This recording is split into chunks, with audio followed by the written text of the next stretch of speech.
ಇನ್ನು ಉಡುಪಿ ಮತ್ತು ಕುಂದಾಪುರ ಸರ್ಕಾರಿ ಕಾಲೇಜಿನಲ್ಲಿ ನಡೆಯುತ್ತಿರುವ ಹಿಜಾಬ್ ವಿರೋಧಿ ನಡೆಯನ್ನ ಖಂಡಿಸಿ ಪುತ್ತೂರು ಮುಸ್ಲಿಂ ಮಹಿಳಾ ಒಕ್ಕೂಟದ ವತಿಯಿಂದ ಫೆಬ್ರವರಿ 7ರಂದು ಸಂಜೆ ಅಮರ್ ಜವಾನ್ ಸ್ಮಾರಕದ ಬಳಿ ಪ್ರತಿಭಟನೆ ನಡೆಸಿದ್ದಾರೆ. ಪುತ್ತೂರಿನಲ್ಲಿ ಪ್ರತಿಭಟನೆ ಉದ್ದೇಶಿಸಿ ಮಾತನಾಡಿದ ಸಿಎಫ್ಐ ರಾಜ್ಯ ಸಮಿತಿ ಸದಸ್ಯೆ ಮಿಶ್ರಿಯಾ ಮಾತನಾಡಿ, ಪ್ರಧಾನಿಯಾಗಿ ಮನಮೋಹನ್ ಸಿಂಗ್ ಅವರ ಧರ್ಮದ ಪೇಟ ಧರಿಸಿಕೊಂಡೇ ಆಡಳಿತ ನಡೆಸಿದ್ದಾರೆ.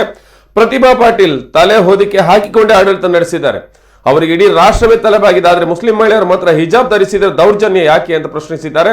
ವೈವಿಧ್ಯತೆಯಲ್ಲಿ ಏಕತೆಯನ್ನು ಕಂಡಿರುವ ಭಾರತದಲ್ಲಿ ಧರ್ಮದ ವಿಚಾರದಲ್ಲಿ ಮುಸ್ಲಿಂ ಮಹಿಳೆಯರು ಎಲ್ಲಾ ರೀತಿಯಲ್ಲಿ ದೌರ್ಜನ್ಯಕ್ಕೆ ಒಳಗಾಗ್ತಾ ಇದ್ದಾರೆ.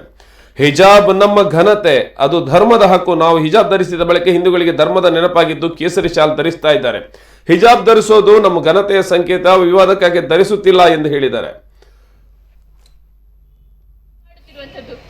ಬರೀ ಹಿಜಾಬ್ ವಿಚಾರದಲ್ಲಿ ಮಾತ್ರವಲ್ಲ ಮುಸ್ಲಿಂ ಸಮುದಾಯವನ್ನು ಗುರಿಪಡಿಸುತ್ತಿರುವಂತದ್ದು.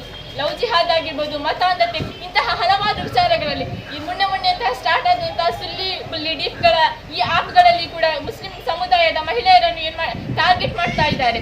ಯಾಕಾಗಿ ಇದನ್ನು ಮಾಡ್ತಾ ಇದ್ದಾರೆ? ಈ ಮುಸ್ಲಿಂ ಸಮುದಾಯವನ್ನು ಯಾಕಾಗಿ ದೌರ್ಜನ್ಯವನ್ನು ಎಸಗುತ್ತಿದೆ? ಹಿಜಾಬ್ ಅನ್ನುವಂಥದ್ದು ಮುಸ್ಲಿಂ ಮಹಿಳೆಯರ ಒಂದು ಧಾರ್ಮಿಕ ಹಕ್ಕಾಗಿರುತ್ತದೆ. ಭಾರತದಲ್ಲಿ ಜಗತ್ತೇ ನಿಬ್ಬೆರಗಾಗಿ ನೋಡುವಂತಹ ಒಂದು ಪ್ರಜಾಪ್ರಭುತ್ವ ವ್ಯವಸ್ಥೆಯು ಈ ಭಾರತದಲ್ಲಿದೆ. ಆದರೂ ಭಾರತದಲ್ಲಿ ಅಭಿವ್ಯಕ್ತಿ ಸ್ವಾತಂತ್ರ್ಯಕ್ಕೆ, ಧಾರ್ಮಿಕ ಸ್ವಾತಂತ್ರ್ಯಕ್ಕೆ ಪ್ರತಿದಿನ ಧಕ್ಕೆ ಆಗ್ತಾ ಇದೆ. ಇದರ ವಿಚಾರವಾಗಿ ನಾವು ಇಲ್ಲಿ ಮಾತನಾಡಲು ಬಂದಿದ್ದೇವೆ. ಹಿಜಾಬ್ ಅನ್ನುವಂಥದ್ದು ನನ್ನ ಹಕ್ಕು ಎನ್ನುವಂತಹ ವಿಚಾರವಾಗಿ ನಾವು